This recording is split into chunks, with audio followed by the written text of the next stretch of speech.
Welcome to podcasts recorded live at the Center for Spiritual Living in Portland, Oregon. We have many programs, classes, and workshops developed just for our online audience. To find out more, go to our website at cslportland.org and look under the Online tab.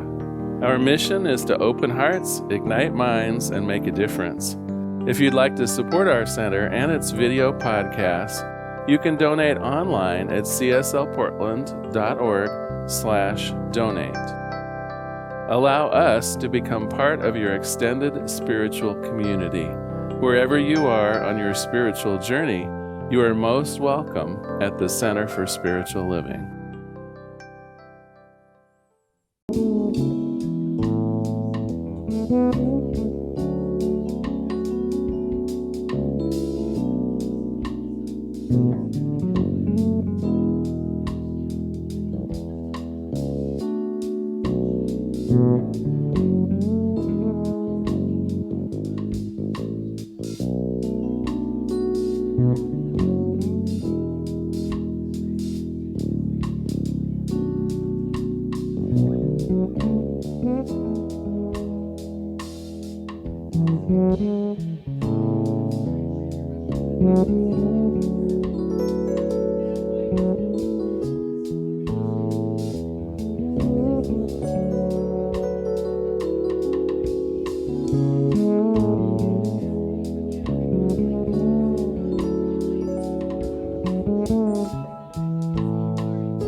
The Friends Band. We love them.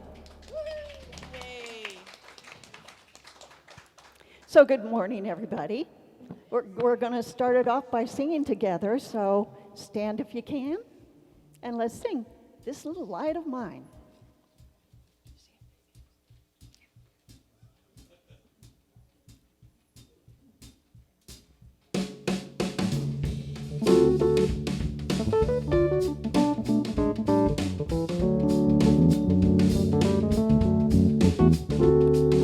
This little light of mine, I'm gonna let it shine. This little light of mine, I'm gonna let it shine. This little light of mine, I'm gonna let it shine. Let it shine, let it shine, let it shine. All over the world. All around the world, I'm gonna let it shine. All around the world, I'm gonna let it shine.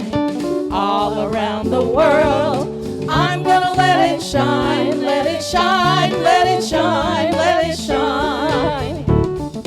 Shine, shine, shine, shine, I'm gonna let it shine. Shine, shine, shine, shine, I'm gonna let it shine. Shine, shine, shine, shine, I'm gonna let it shine. Let it shine, let it shine, let it shine. This little light of mine, I'm gonna it shine. This little light of mine, I'm gonna let it shine. This little light of mine, I'm gonna let it shine. Let it shine, let it shine, let it shine. Let it shine, let it shine, let it shine. Let it shine, let it shine, let it shine.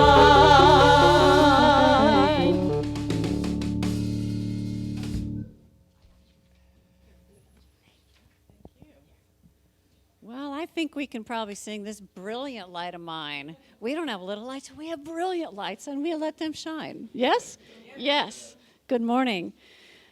Good morning, morning is great. It's always great that the earth turns to the sunshine as it has on this beautiful day. So welcome to the Portland Center for Spiritual Living and to our celebration service. We are a science of mind community that teaches spiritual principles to transform your life and make the world a better place. Wherever you are on your spiritual journey, sometimes meanderings, always a journey, you are welcome here. And all we ask is that you stay open to the possibility of changing your life simply by changing your mind. My name is Catherine Richer, and I serve as one of the licensed practitioners on our center's ecclesiastical team, and it is indeed my honor to welcome you. If you're new to the center and here in person, there are welcome packets available on the table in the back of the sanctuary. It looks like this. And it has information about who we are, what we stand for, and how we might serve you. And after you're here for a while, we'll tell you all about our volunteer opportunities. So for our global audience, I invite you to find out more about us on our website at cslportland.org. Under the About Us menu tab, you'll find a lot of information about who we are and how we might serve you. And there's also a lot of detail about the many activities that we have at the center. Everyone is invited to visit the website where you can sign up also to receive email subscriptions. This is on the home page where you scroll down, and on the right you can sign up for things like a weekly email listing of our events and services so that you know what's happening all the time. We also have a free program called 365 Ernest Holmes.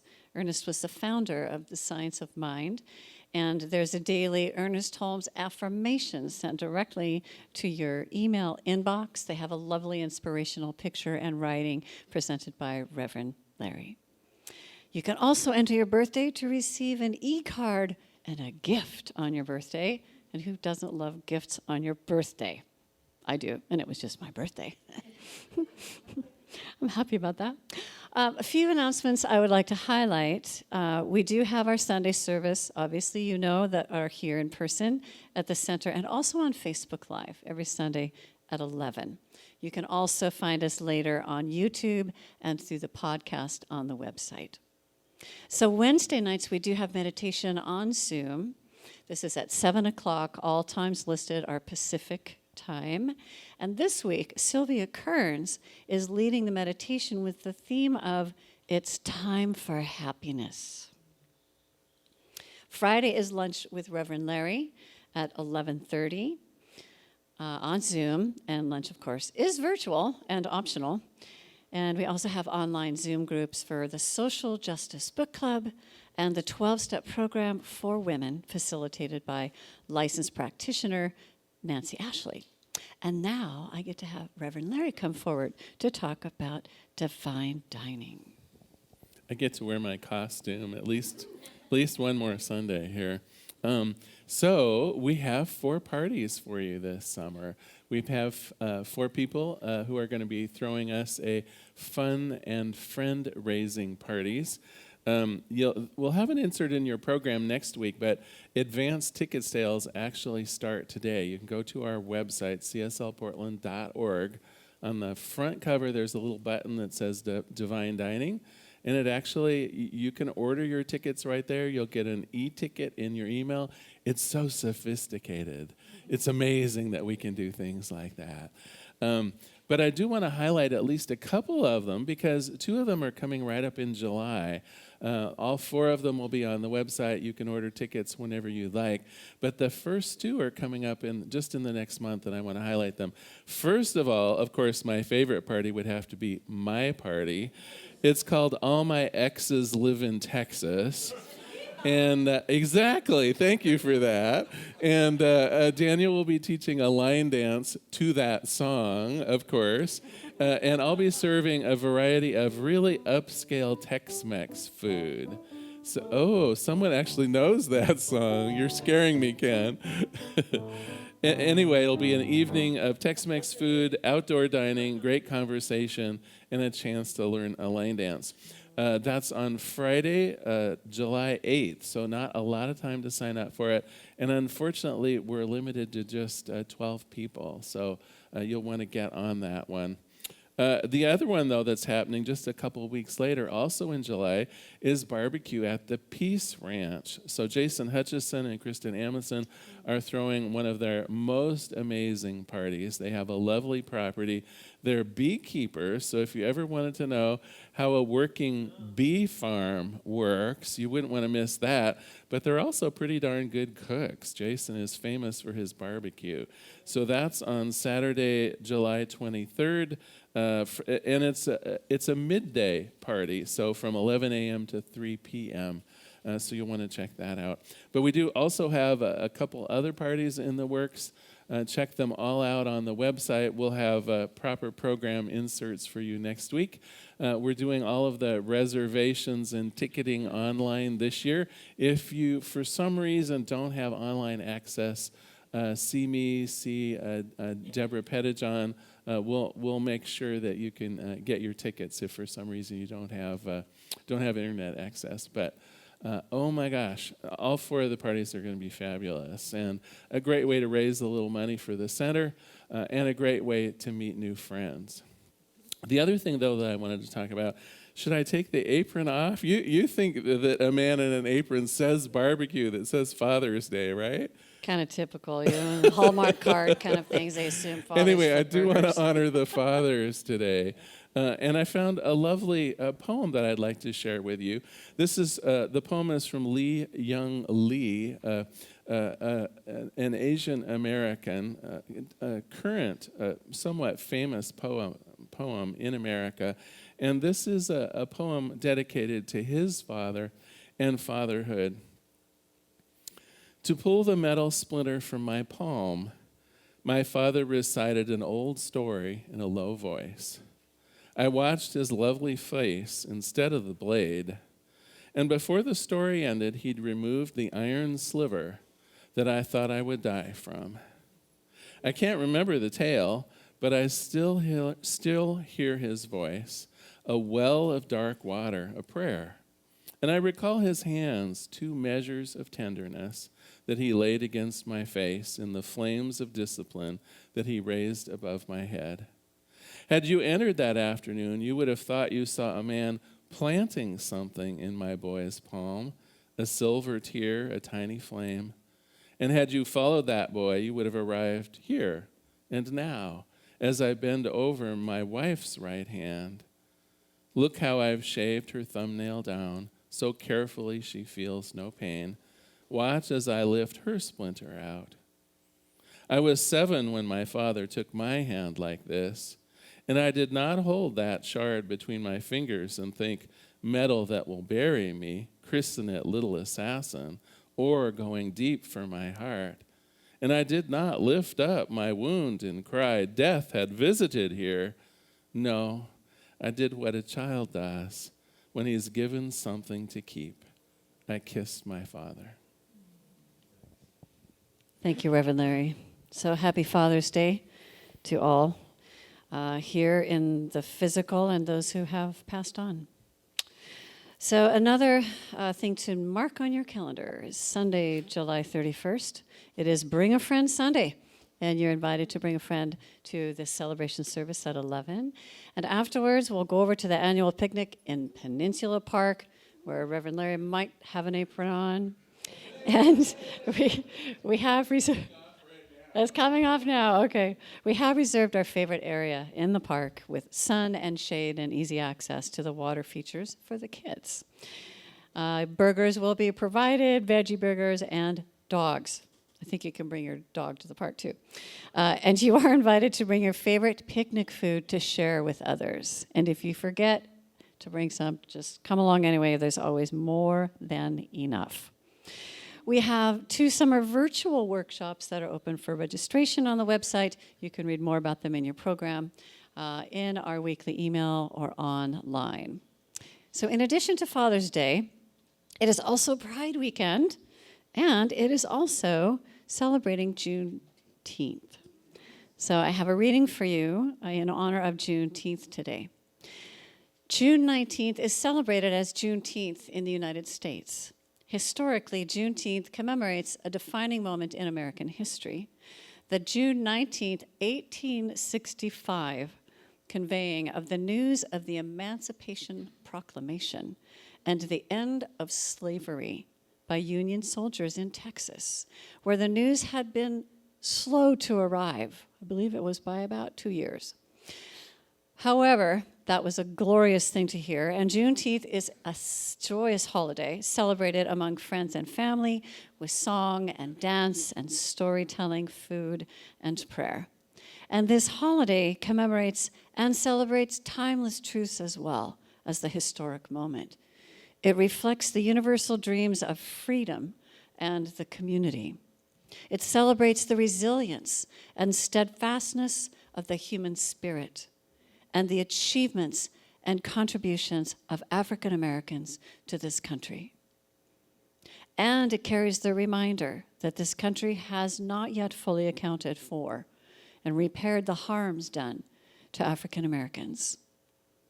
I'm going to share a poem called We Rose by Christina Kay, which has been called one of the official poems of Juneteenth. We rose. From Africa's heart, we rose. Already a people, our faces ebon, our bodies lean. We rose, skills of art, life, beauty, and family. Crushed by forces we knew nothing of, we rose. Survive we must. We did. We rose. We rose to be you. We rose to be me. About everything expected, we rose. To become the knowledge we never knew, we rose. Dream, we did. Act, we must.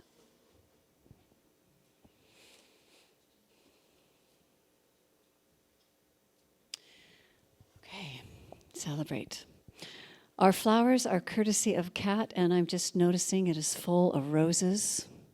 Thank you so much. We rose. And today our special music features Ken Brewer from our Friends Band. Ta-da! Today's message, Happiness of the Heart and Body, is by Reverend Larry King. So with that, all the announcements are at last done. The readings are planted. And now please relax, close your eyes, however you would like to get most comfy right now, because I know that somewhere between the music, the meditation, and the message is exactly what your heart came to receive.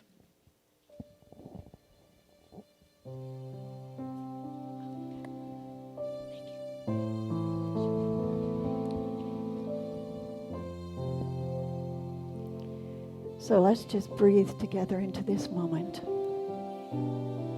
as we prepare our hearts and minds to go into meditation with our meditation chant.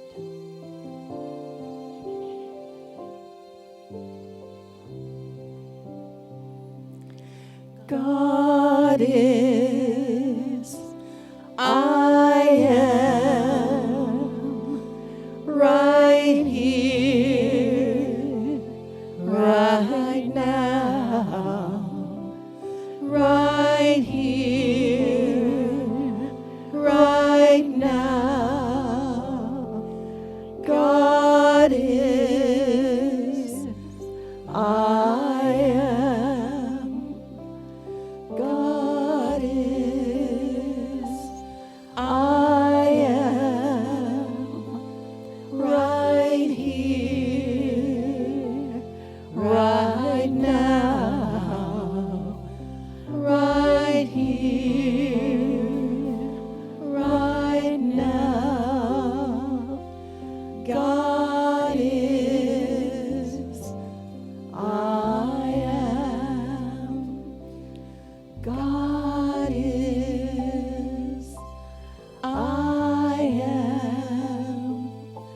Right here, right now, right here, right now.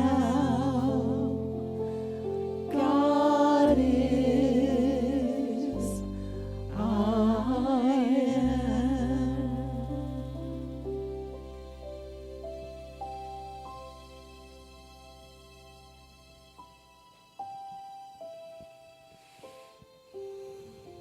And it is right here and right now.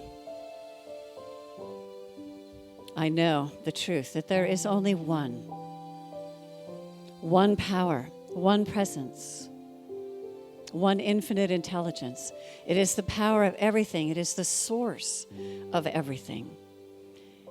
It is that presence that is never an absent. The life force itself, the energy, the wave, that which is inextinguishable. It is eternal. It is life. And it is the perfect pattern back of all of life. It is the artist and the art. It is the painter and the paint. It is all of this beautiful creation. It is all that there is in everything, every speck of this creation and this entire cosmos is a unique expression of that one power presence and infinite wisdom. Every single galaxy and star and form of life, precious earth, life-giving sun, joyously is choreographed every morning to greet us in joy.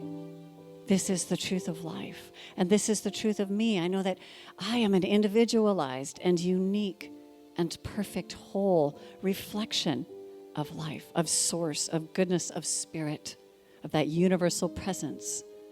And as this is the truth of me, I know it is the truth of everyone here, everyone within the sound of my voice.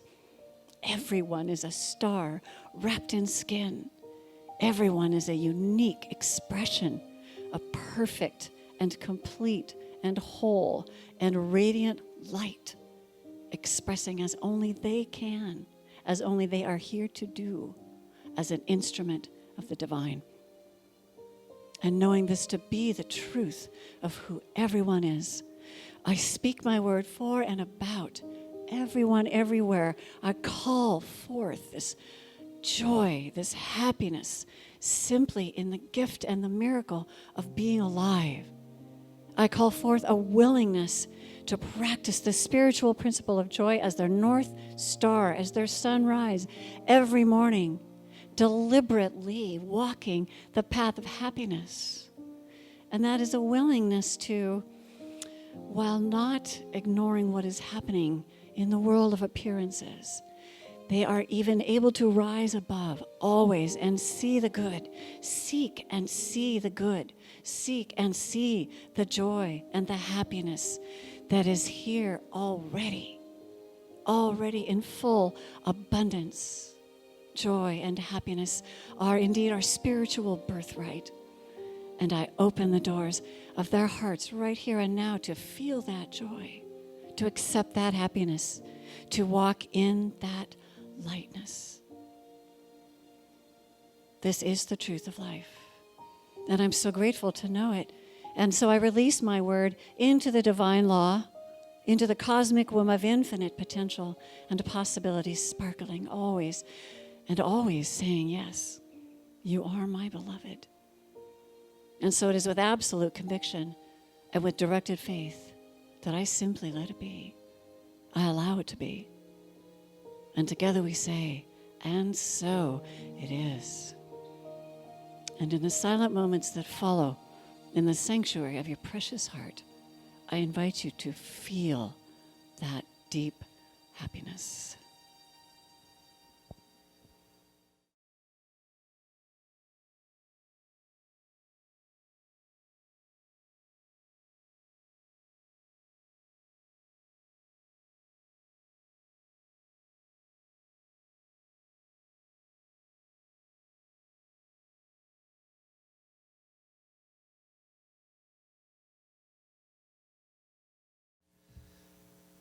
I went on the PCSL website a couple of days ago and looked at the topic of Reverend Larry's talk, and this song kind of wrote itself.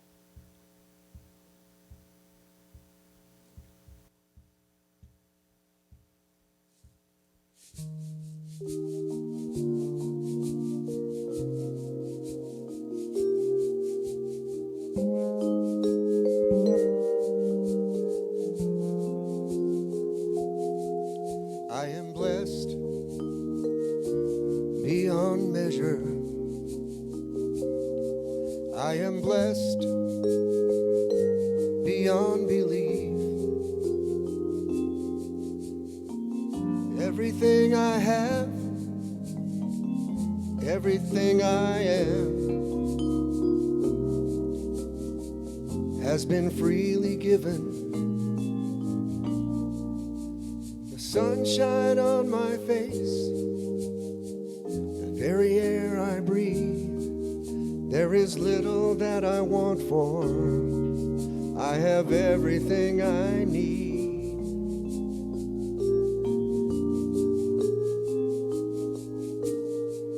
I am blessed beyond description.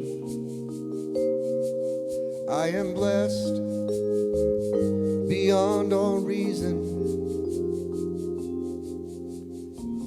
Everything I need, all that I could want. Life is mine for the living. The quiet of a morning, the warmth of an embrace.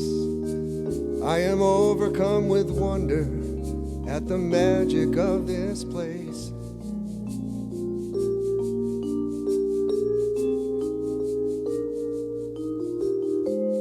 Can't you see it? Can't you feel it? Blessings for us all.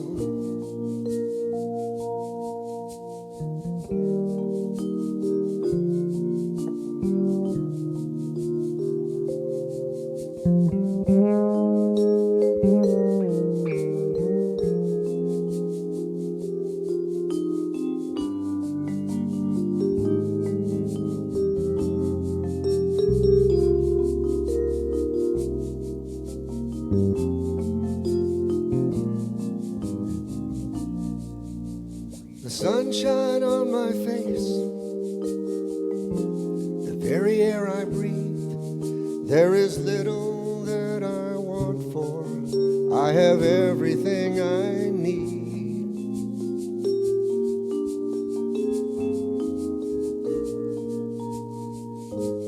Can't you see it? Or can't you feel it? Blessings for us all. Can't you feel it? Can't you see it? Blessings for us all.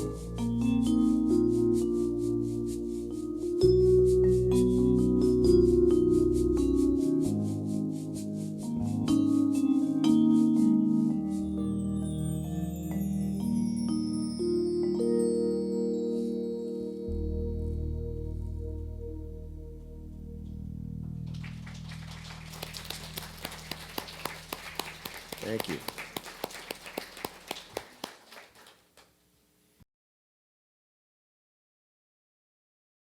Welcome, everyone. So glad you're joining us today. Let me think. Where do I want to start? It might be a good place just to check in with you. I made a promise a couple of weeks ago that by the end of this month, we'd be at least somewhat happier. I know, I'm on dangerous ground here. We're using Happy for No Reason, Marci, Shimoff's book, for part of our inspiration. And I think I am a little happier.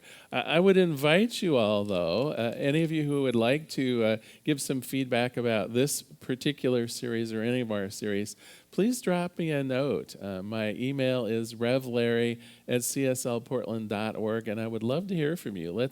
Let's catch up with each other on how this series is going. Now, so far, we have used, if you remember last week, we used algebra to prove to ourselves that we're in large extent in control of our happiness. We used the formula E plus R equals O, where E equals what happened, the event, O equals our desired outcome, which hopefully includes a measure of happiness, and what we're entirely control over is our reaction to what happened. And you remember we spent quite a bit of time talking about that, and in particular, the idea of if we react with expansiveness, if we react with the open heart, we are way more likely to have an outcome that is happy than if we react with contraction, if we react in a way of anger or something that makes the situation seem smaller and more pointed. Well, I'd like to expand upon that. I'd like to move forward with that idea today, but through it taking a slightly different direction. So far, we've been talking about how do we go about modifying our experience of the world so that we can be okay with it, so that we can be happy with it. What's the old saying, when life gives you lemons, we make lemonade? So far we've been making lemonade this month, and I think somewhat successfully. But what if we can actually create happiness from the get-go? What if instead of waiting for a reaction, waiting to make the best of what comes our way, what if we actually encounter life with the intention of happiness? You see, it's a little different. It's actually putting ourselves in the process of life, actively creating happiness. And this too, as you'll remember, the whole thesis of this book is that happiness is an inside job. So this too is part of what we need to do on the inside first if we wish to experience it on the outside. But let me give you an example. So in the book, it talks about leading with the heart, being able to lead, not react, but actually lead yourself from a position of open-heartedness. And so an example. Daniel and I are blessed. They went through our neighborhood and installed fiber optic cable. Who knew? One of the oldest neighborhoods in Portland, right? I swear our central office for the telephone company was one of those old ka-chunk, ka-chunk, ka-chunk switch systems. And we went from that to fiber optics. It's like a miracle, right? So we signed up for it. It was a decent price they were offering to everybody. And oh my gosh, we were so happy. In fact, we went out and bought some, there's this thing now called the Internet of Things, and you can get like connected refrigerators and all kinds of interesting things. Well, we didn't buy a refrigerator that connects to the internet. We're not quite that technologically savvy yet. But we installed a home automation system. And it's been great fun. When our girls, the dogs, when they go outside in the middle of the night, it automatically turns on lights for them, right? It's like we're so 21st century. And then the telephone company upgraded our router. And suddenly everything that worked just beautifully with our new high-speed internet stopped working altogether. And so I called the telephone company, and we sorted through things, and they told me how to restore things back to the way it was. And they mentioned that, well, this is a good thing. We're trying to keep your your router updated every month. And so, sorry you had this negative situation. Here's how you fix it. And so we were fine until the next month when they did it again. Well, about the fourth time that I called in to try to take care of this, I was beginning to have not very much faith in my ability to be calm and collected and even, basically the Larry you know and love, it wasn't me anymore at the thought of calling into the telephone company. And so when I went about this last week, I decided to put these principles that we've been learning, and in particular the principles I'm going to talk to today, into action. And so before I made the call, I sat down and I said to myself, first of all, what am I grateful for in this situation? Because I know that gratitude is a great antidote to any kind of animosity. And so I sat down and I said, well, first of all, I've been one of their subscribers, dare I say, for like 40 years. And I've had 40 years of good telephone service. I've had my ups and downs now and then when I call into customer service, I have to admit it. But when you think of 40 years of service, every month, them giving me a month of telephone service, just in the hopes that I'll pay them at the end of the month. Have you thought about it that way, though?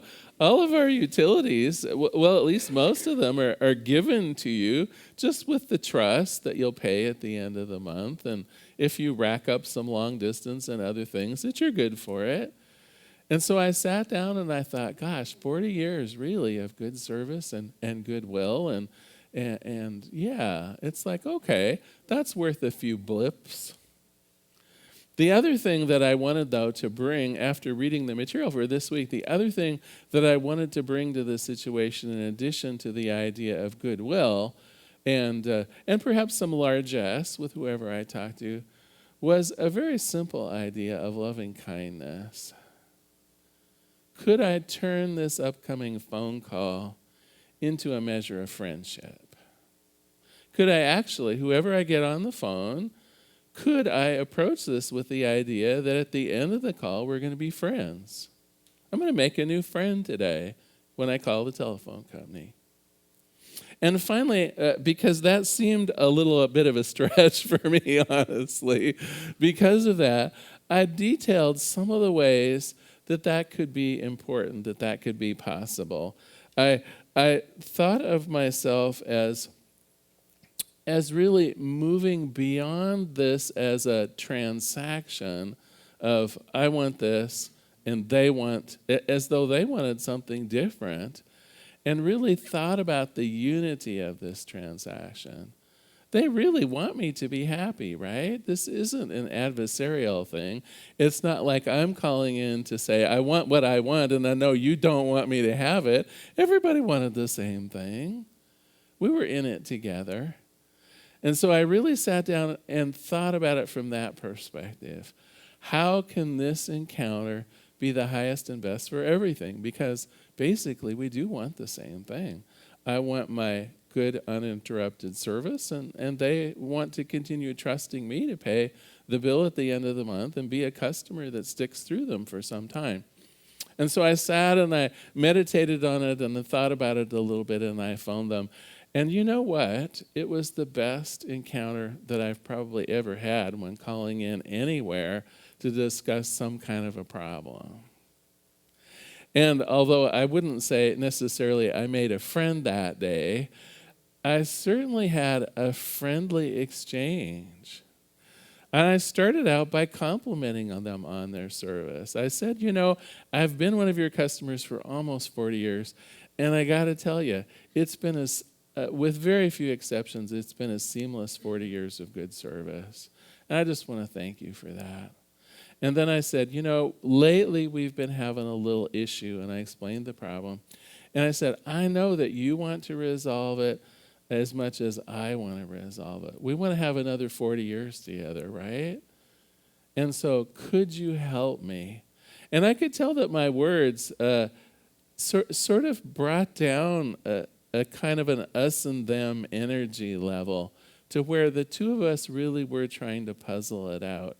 And so she explained what she could do, and I said, that sounds great, that sounds perfect, but this is very similar to the conversation I had last month when I called in, and for some reason it didn't work. Could we talk about that? And so very calmly and carefully she looked through her documentation, and she said, just a minute, let me go talk to one of our experts, which had never happened before. And so she went, and she came back a little later, and she said, you know what? She said, I think there might be a problem here. And she said, I've taken down the information. Can you trust me to take care of this? I can't fix it over the phone right now, but I'm going to get to the bottom of it and take care of it. No one had ever offered to do something like that before. And sure enough, it was taken care of.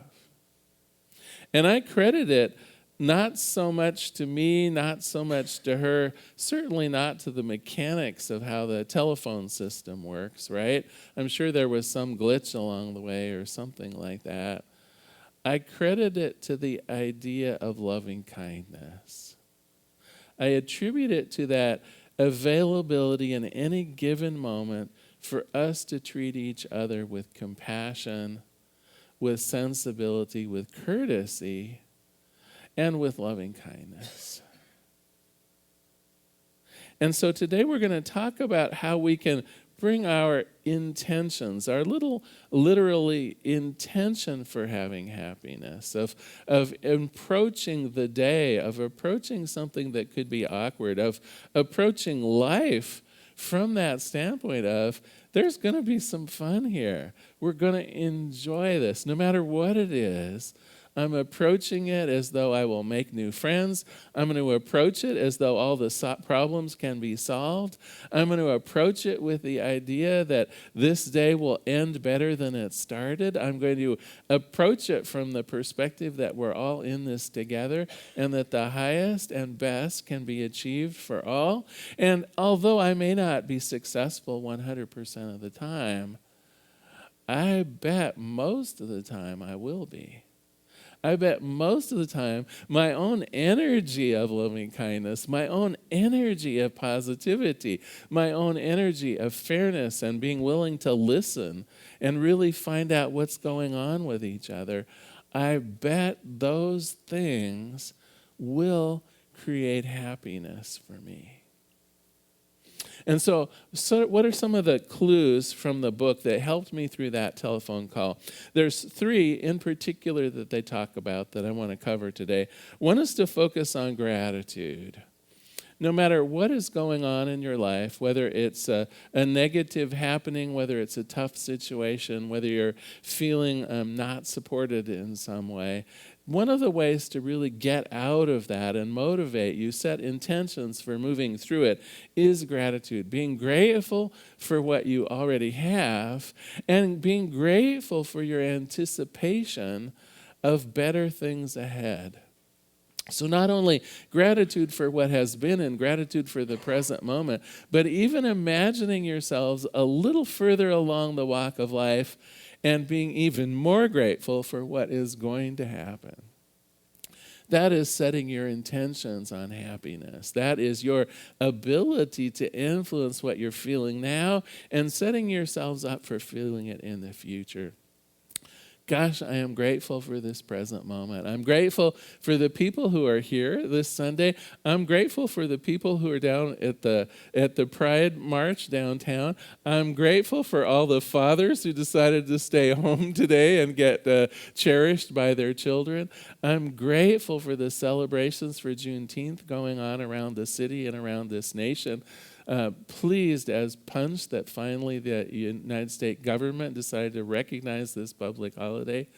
I am so grateful on this day for so many things, and I will not be derailed. Do you know what I mean? It's like I am standing in confidence that this is going to be a fabulous day, and it is being a fabulous day. I want to thank you for it. My gratitude Sometimes I am at a loss for words, but this congregation, this community, this connection of like-minded people has brought me through some amazing things in my life. I am so grateful to be here and to be with you. Can you bring that level of gratitude to what's going on in your life? If you can, if you approach it, what I guarantee you is that you will be happier for it. The second thing that she mentions in the book that I think is equally important is to practice forgiveness. Because I do know it's difficult to be happy, it's difficult to be grateful if you're nurturing a grudge. And I know how easy that is. Even in my trivial encounter with the telephone company, right? The first couple times I phoned them and got such poor service, there was a part of me that was willing and interested in actually keeping a grudge alive. Like, how dare they? Instead of me thinking, after 40 years of good service, bless them, I was thinking, after 40 years of service, I deserve something better than this. Gosh darn them. Do you see how that just stands in the way of happiness? And it even would have stood in the way of me getting good service. If that would have been my attitude, if that would have been my intention in making that phone call, the outcome would have been very different. Believe me, they would not have called in an expert to help me, right? And so who needs to be forgiven in your life? And I don't mean that from a perspective that they need it. You need it. When you are allowing other people to occupy your mind through resentments and anger and suspicion and whatever negative emotions you're holding about someone or something or some group of people that have held you in a certain way or done something to you or caused you harm or whatever it might be, when you keep that alive in you, they're not suffering. Who's suffering? It's just you. It's just us as we harbor a resentment. It's our own heart that's diminished. You'll remember last week we talked about approaching life from an expansive mood or a contractive mood. And what I know, resentment is the very definition of a contraction. It's closing your heart. It's putting up walls. It's creating an impasse so that you cannot move forward. You are stuck. And forgiveness, on the other hand, is a measure of freedom. It's moving through that. Now, I'm not saying that you need to somehow say what happened to you was okay. I'm not here to say that we don't need to do what's necessary to keep ourselves and our family and our loved ones and our community safe. Absolutely, we need to do that. But we can do that better when our heart's open. We can do that better with a mind that is clear and able to move forward. And so, yes, part of your homework this week is to decide if there is someone in your life that you are allowing to have your heart clamped down. Are you actually passing up a measure of your own happiness, your own love, your own goodness, because you're allowing feelings of negativity around someone or something or some group of people to hold your own heart hostage? You're in control of that. It's yet another place where happiness is an inside job. You have the power over forgiveness. The third one I love. The third technique that she says is one from the Buddhist tradition of loving kindness. And here is a place where we really proactively can do something in particular. I'm going to lead you through the exercise in the book here in just a minute. But what is this idea of loving kindness? What is the Buddhist notion of loving kindness? Well, first let me start maybe with what it's not. It's not that you have to love everybody. It's not that you have to like everybody, right? So let's start there. we're not probably meant to move in and live a blissful life for everyone. In fact, some of the people closest to us, I'm not sure that always works out as well as we'd like it to. But certainly loving kindness doesn't mean friendship. What it does mean is that every person that you encounter is treated with dignity, is treated with an open mind, is treated with that essence of, would you like to be my friend today? Doesn't have to be a long-term commitment, but would you like to be my friend today? It's extending that hand of gracious contact. And it's sincere too. I don't mean putting on the face of friendship or putting something on. And so I'm not asking you to extend your openness and vulnerability beyond where you feel safe. So this isn't a fakey thing. This isn't just putting on a smile when you don't feel it. But it is being able to be open with people. It is allowing your guard to be down enough to be able to exchange some reality with other people. It is that sense of compassion for others, assuming that same compassion, that same courtesy will be extended to you. And the practice is a very simple one, and I'll lead it through you from the book here. If you'd like, you can even close your eyes here. We can do it a little bit as a meditation. The idea, this exercise expands your capacity for compassion by guiding you through a process of wishing loving kindness to yourself and others. So as you find this quiet spot, you can close your eyes and just take some low, deep breaths. Just be aware of the breath as it enters and leaves your body. Just allow your thoughts to come and go easily. Know that anything that you were thinking of or that's important can be retrieved later. Just follow that breath in and out. And I invite you to repeat after me, just following these phrases. May I be safe. May I be safe. May I be happy. May I be happy. May I be healthy. May I be healthy. And may I live with ease. May I live with ease. And so I invite you just for a couple moments to continue repeating those phrases to yourself silently. I'll read them out loud and you just internalize them silently for just a few moments. May I be safe. May I be happy. May I be healthy. May I live with ease. May I be safe. May I be happy. May I be healthy. May I live with ease. Just continue feeling these wishes towards yourself for a minute or two. Soon you'll begin experiencing just a deeper degree of peace within yourself. May I be safe. May I be happy. May I be healthy. And may I live with ease. May I be safe. May I be happy. May I be healthy. And may I live with ease. And now I'd like to have you picture someone that you really care about deeply. It might be a family member. It might be your spouse. It might be a beloved pet. Just picture in your mind's eye just someone that you love dearly, a dear friend, a dear family member. Picture them in your mind. Let's do the phrases out loud once together. May you be safe. May you be safe. May you be happy. May you be happy. May you be healthy. May you be healthy.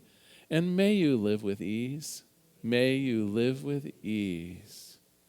So just continue sending these wishes to this beloved person. Just feel that flow of love in your heart. You can repeat them silently as I read them aloud. May you be safe. May you be happy. May you be healthy. May you live with ease. Just picture this person in your mind, just the beneficiary of your loving kindness. May you be safe. May you be happy. May you be healthy. May you live with ease. May you be safe. May you be happy. May you be healthy. And may you live with ease. Just feel the love coming out of you. It's a love that transcends a human description. It is that loving kindness that comes soul to soul.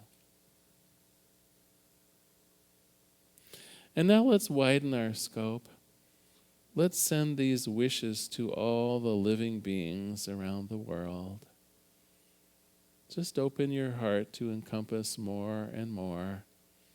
Picture your thoughts of love moving out into the city, into this neighborhood, and into the state of Oregon and beyond, across this country, across the globe. And repeat one time with me, may you be safe. May you be safe. May you be happy. May you be happy. May you be healthy. May you be healthy. And may you live with ease. May you live with ease. And just picture in your mind's eye these thoughts of loving kindness moving out beyond this sanctuary, across this neighborhood and this city, encompassing the people celebrating Pride down in the waterfront, imagining the glad tidings moving out to everyone celebrating Juneteenth on this year and beyond. Just recognizing that each person in their own measure deserves this measure of happiness, of safety, of health, and the ease of living. May you be safe, may you be happy, may you be healthy, and may you live in ease. May you be safe, may you be happy, may you be healthy, and may you live with ease. And so it is. So open your eyes. It's one of the, I think, the very touching examples in the book of a way that you can begin to shift your consciousness by actually intending loving kindness for people as you approach them. Of course, you're probably not going to shake hands with someone new and repeat those phrases to them, but in your mind you can be. In your mind you absolutely can have that sense of loving kindness as you approach awkward situations or new people. You can, in your own heart, have that intention of the encounter going well because you wish the people in it well. We're all in this together. That's one of the feelings that I get when I do that particular meditation and I expand my consciousness out to hold the entire world in loving kindness. What I know is that we're all in this together. And that when we hold each other in that level of compassion, in that level of intention, anything is possible. We can solve some of the trickiest conundrums facing America and beyond when we're all in that place of loving kindness. Well, last week we covered the myth of when. If you remember, we talked about not putting off happiness. The only time we actually can be happy is right now, right in this moment. And so we dispelled that myth of, well, I can be happy when the kids are out of the house. We'll be happy, when I retire or when I get a raise, right? Who knows? You might be, but you might not be too. So we dispelled that myth knowing that happiness is right here and right now. Well, one more myth I'd like to expose this week, and that's the myth of others. Some of us believe that we will only be happy when the people that we care about will be happy. And I want you to think about that one for a moment. Is there a part of you that's only happy when your spouse is happy? Is there a part of you that really can't feel the joy of living unless your children are on an even footing and they seem to be happy?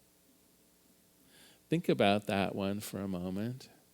I know we mean it to the best of our regard, don't we? We think about the people that we love and we wish them to be happy. And sometimes we think, well, is it fair then if I'm happy when they're not? How can I choose to be happy when the people around me are suffering? Even the people that we love, perhaps, not as happy as we would like them to be. One of the key teachings of this is you can't make anybody feel anything.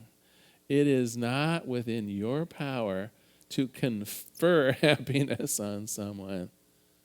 The only person that you can make happy is you. And your happiness does not come at the expense of anyone else. Everyone has an equal opportunity to be happy. If we believe this to be true, if we believe that happiness is an inside job, now I'm not saying that happiness comes easy for everyone, and a lot of people aren't aware of how these principles work, so don't get me wrong, but ultimately only you can make you happy, and you deserve it. You do not need to wait for someone else's happiness. You do not need to think that you are being disloyal if you are happy when your family is not.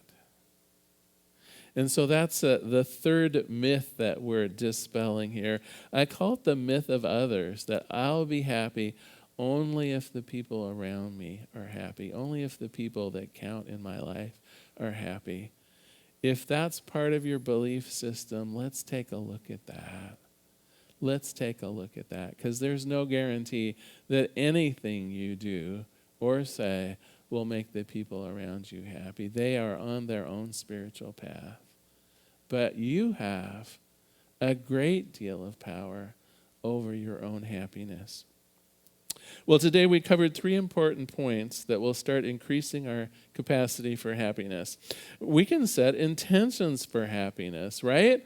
We don't have to wait and somehow mess around our reactions to create happiness. We can intend it from the get-go, and we can focus on gratitude, we can practice forgiveness, and we can spread loving kindness. Those are all 3 of the ways in the book that it talks about setting intentions for happiness. The other thing I just wanted to mention in passing, did you know that open-heartedness is also healthy? The book mentions 2 or 3 different studies that prove that when our heart is open, when we're happy, we're actually healthier. That the actual expression of happiness, of smiling, of being open-hearted, of being with people around that sense of letting our guard down and being open and even vulnerable, all of those things contribute to our health. A couple studies that points out in the book, a study from the University of Miami showed that people who describe themselves as feeling open-hearted have more vitality and optimism, suffer less stress, and experience fewer episodes of depression than the population as a whole. So even if you just describe yourself as open-hearted, even if you just think of yourself as an open-hearted kind of person, you will be healthier because of it. And Dr. Robert Ebbins, University of California, Davis, found people who kept a gratitude journal enjoyed better physical health, were more optimistic, and even exercised more regularly. Think about that one for a minute, right? Just because you're grateful and keep a gratitude journal, you're actually more apt to take better care of yourselves. It's amazing. I love it. The last thing we talked about, of course, is the myth of others. We can't make others happy, and it's absolutely okay that we're unhappy, even if other people are not. Now, some of you are wondering what happened to the joke for this week, so I saved it for last. Now, sometimes people think they save the best for last. I'm not so sure about this one. So a woman accompanied her husband to the doctor's office. After his checkup, the doctor called the wife privately into his office alone. He said, "Your husband is suffering from a heart condition, and it's combined with unendurable stress. If you don't do the following, your husband may die within 6 months. Each morning, I'd like you to fix him a healthy breakfast, be pleasant, make sure he's in a good mood. For lunch, make him a nutritious meal. I have some recipes I'll share with you. For dinner, prepare an especially nice meal. Don't burden him with chores, as his job is already stressful. Don't discuss your problems with him either. It will only add to his stress. Most importantly, do sweet little things to make him feel special. Buy him tickets to a ball game. Massage his feet when he gets home. Let him watch his favorite shows on TV. If you can do these things for the next 10 months, maybe a year, I think your husband will regain his health entirely." Well, on the way home, the husband asked the wife, why did the doctor want to see you? What did the doctor say? "I'm sorry," she replied. "You've got 6 months to live."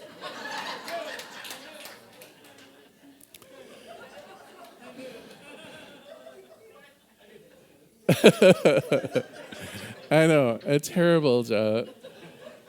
But what's the reminder here? It's not the facts, it's how we treat them. It's not what is happening, it's how we react to it.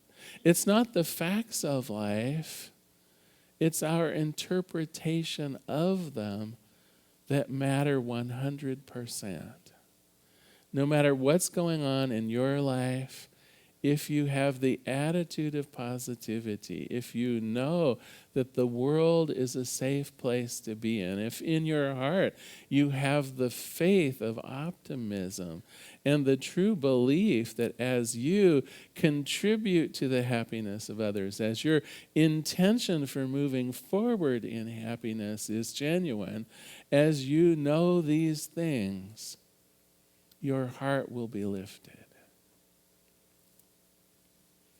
Let us pray.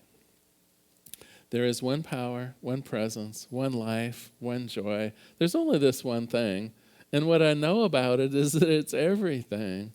That truly God's riches, God's love, God's joy, it's present everywhere in all of our lives and beyond. God is there, ever giving, ever loving, ever joyous. And as we approach our lives from that perspective, as each one of us takes our own ownership of how we feel and how we show up and how we become more of our own unique selves, the world is uplifted. Our lives are blessed. Happiness reigns. And so for this, I give great thanks. I let it be. And together we say, and so it is. Thank you so much for being here today. What a pleasure to have you join us on this day. Now is our time of conscious contribution. I invite you to take your gift or your tithe. If you like, you can place it over your heart. For those of you online, you can go to our website at cslportland.org/donate to make a contribution. And it is our great pleasure always to receive your gifts. For now, though, let's listen to some more music as we begin the collection process.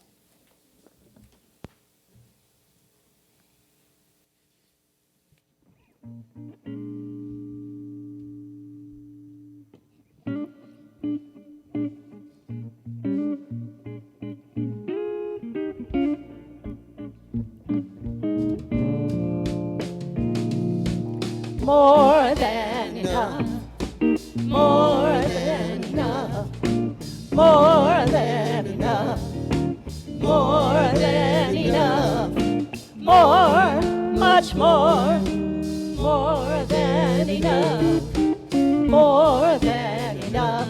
I am more than enough. I have more than enough. There is more than enough, more, much more than enough, more than enough, more than enough, more than enough, more than enough, more, much more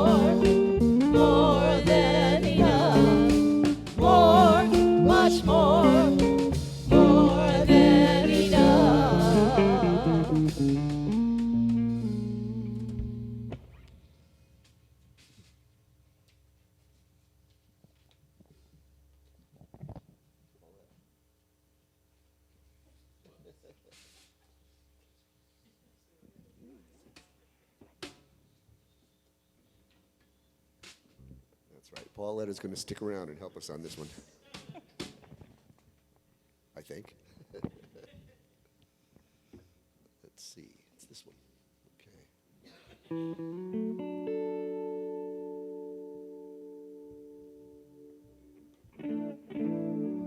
Too many buttons and knobs for this early in the day.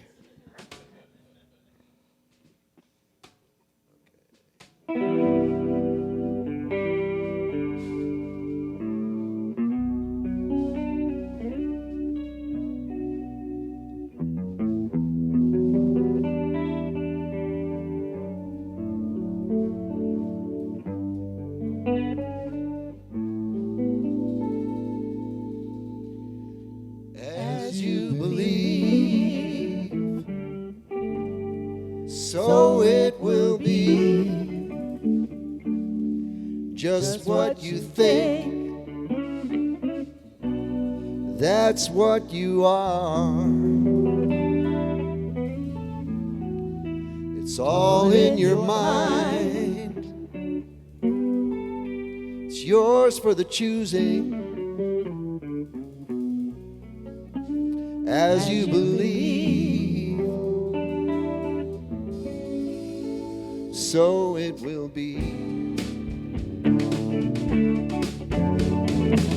The universe is full of possibilities. You can have it all if you believe. Thought by thought, you create your reality. So don't be afraid to live up to your dreams. As you believe, so it will be. Just what you think, that's what you are. It's all in your mind. It's yours for the choosing. As you believe, so it will be. All the love is yours for the asking. All the light is here to show the way. Everything you need is already yours. So let go of the past and start living in today. As you believe, so it will be. Just what you think, that's what you are. That's what you are. It's all in your mind. It's yours for the choosing. Yours for the choosing. You believe, so it will be. As you believe, so it will be.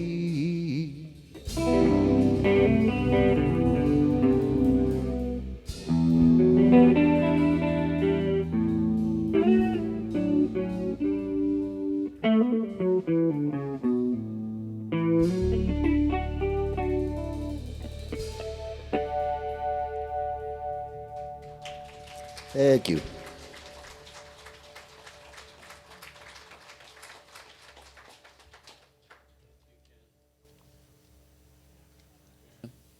We'll do the blessing. Thanks.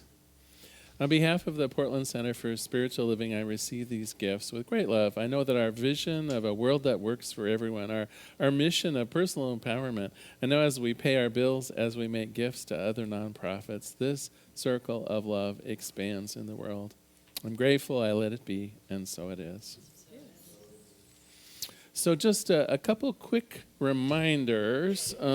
Actually, I want to read and I know we're over on time a little bit. I apologize for that.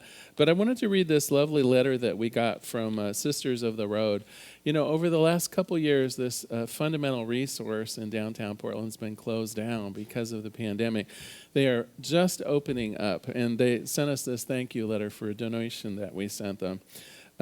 They say, with your donation to the Full Plate Project, that's the reopening of the cafe, For those of you unfamiliar, I guess maybe I'm assuming here people know Sisters of the Road Cafe. So it's a cafe setting in Old Town Portland, specifically designed so that people who are hungry can just stop in and get a meal. So the meals are provided either free or at very low cost. It's an amazing resource for the downtown homeless population. And as I said, they've been closed for a couple years. They're just reopening. With your donation to the Full Plate Project, we will offer harassment-free space to eat healthy, delicious food, and to organize for housing and economic justice. And they're also providing restrooms for the homeless downtown as well. So a wonderful organization, and I thank you for your contributions that have led us to be able to give them a nice donation towards their reopening. The other thing I wanted to mention is we're starting up a popular thing that we used to do for a number of years called the 1 Minute Miracle. So if you are in need of prayer support and would like to one-on-one come forward at the end of the ceremony and we meet with one of our licensed practitioners for a short prayer, that is available now. In fact, I'd invite a couple of the practitioners to come forward here before we do our benediction. So they'll be able to, have you in their visual memory. So I think Nancy and Catherine are available for a 1 Minute Miracle today. Now I realize because of COVID protocols, this may not be for everyone. It's entirely voluntary, but we are here to serve you in that way. Of course, you can fill out a prayer request at the back table back there as well, and just put it in the box. So you have different ways of taking advantage of our prayer support. For now, though, let's stand and we'll do our benediction. If you'd like, just repeat after me. Something wonderful is flowing through me right now. It is this thing called life. Life is in my mind. Life is in my body. And life is in my affairs. I think it. I feel it. I expect it. And I am it. Just the way that I am. Please know with me, you are never alone. If at any time during the day or night, if forgetfulness might creep upon you, I invite you to go within. On that altar of the Most High, recognize you are loved. And in gratitude for this certainty, I let it be, and so it is. Hey, buddy. Excuse me, Will. Blessed always, blessed always, for the arms of God surround us. Let our joy be so triumphant that we rest in God and say amen. Blessed always, for the arms of God surround us. Let our joy be so triumphant that we rest in God and say amen. Let our joy be so triumphant that we rest in God and say amen. Rest in God and say amen.